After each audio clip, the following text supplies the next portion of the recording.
Good evening students. हम लोग पढ़ रहे थे second chapter some basic concept of macroeconomics. इसमें हम लोगों ने स्टॉक एंड फ्लो और स्टॉक एंड फ्लो का जो डिफरेंस है वो भी यहाँ तक टॉपिक जो है वो पढ़ लिया था, कवर कर लिया था। उसके बाद हम लोगों ने पढ़े सेक्टर्स ऑफ इकोनॉमी, जो 4 सेक्टर्स हम लोगों ने पढ़े थे, house hold sector, producer sector, government sector and the external, या जिसे हम रेस्ट ऑफ वर्ल्ड सेक्टर भी कहते हैं। अब हमारे पास जो है वो टॉपिक है इंटर सेक्टरल फ्लोज का। इंटर सेक्टरल फ्लोज जो हैं वो क्या होते हैं? देखिए, इकोनॉमी का हर सेक्टर एक दूसरे पे डिपेंड करता है। इसी डिपेंडेंसी को ही हम लोग इंटर सेक्टरल डिपेंडेंस जो है वो कहते हैं। यहाँ इंटरडिपेंडेंस ऑफ डिफरेंट सेक्टर जो है मैंने डायग्राम में शो किया है, इसे ध्यान से देखिए। हाउस होल्ड सेक्टर डिपेंड करता है प्रोड्यूसर सेक्टर पे, क्योंकि कंज्यूमर गुड्स जो प्रोड्यूस होती हैं उनको हाउस होल्ड सेक्टर ही खरीदता है अपनी ज़रूरतें पूरा करने के लिए। सेकेंड है, जो प्रोड्यूसर सेक्टर है वो डिपेंड करता है हाउस होल्ड सेक्टर पे, क्योंकि जो factor services house hold sector है वो प्रोवाइड कराता है, जैसे लैंड, लेबर, कैपिटल एक्सेट्रा। ये प्रोड्यूसर सेक्टर को हाउस होल्ड सेक्टर से ही मिलती हैं ये सारी सर्विसेज। देन थर्ड है government sector. Government sector depend करता है producer and house hold sector पे, क्योंकि यहाँ जो सेक्टर्स हैं वो गवर्नमेंट को tax and non tax income जो है वो प्रोवाइड कराते हैं। इसी से इनकम जो है सरकार जो है इसी इनकम से अपना काम करती है। देन लास्ट में है producer and house hold sector. वो डिपेंड करता है गवर्नमेंट सेक्टर पे for law and order and defence के लिए। अभी इंटरसेक्टरल डिपेंडेंस जो है वो इंटरसेक्टरल फ्लो भी जनरेट करता है, चाहे वो फ्लो गुड्स एंड सर्विसेज का हो चाहे मनी का।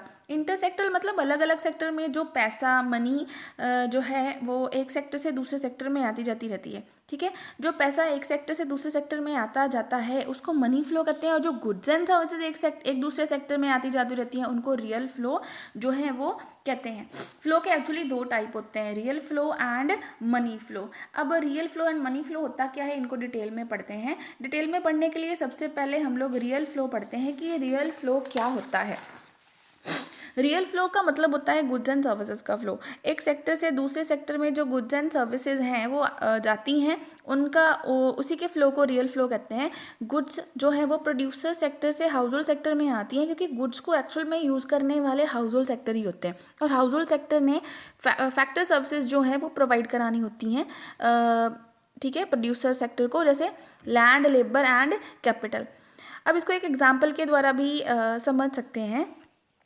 यहाँ पे जो देखिए रियल फ्लो को समझने के लिए यहाँ दिखाया हुआ है इकोनॉमी में 2 सेक्टर है, house hold sector and producer sector. इस एग्जाम्पल में देखो एरोज बने हुए हैं। हाउस होल्ड सेक्टर जो है वो फैक्टर सर्विसेज प्रोवाइड करते हैं प्रोड्यूसर सेक्टर को, और प्रोड्यूसर सेक्टर गुड्स प्रोवाइड करता है हाउस होल्ड सेक्टर को।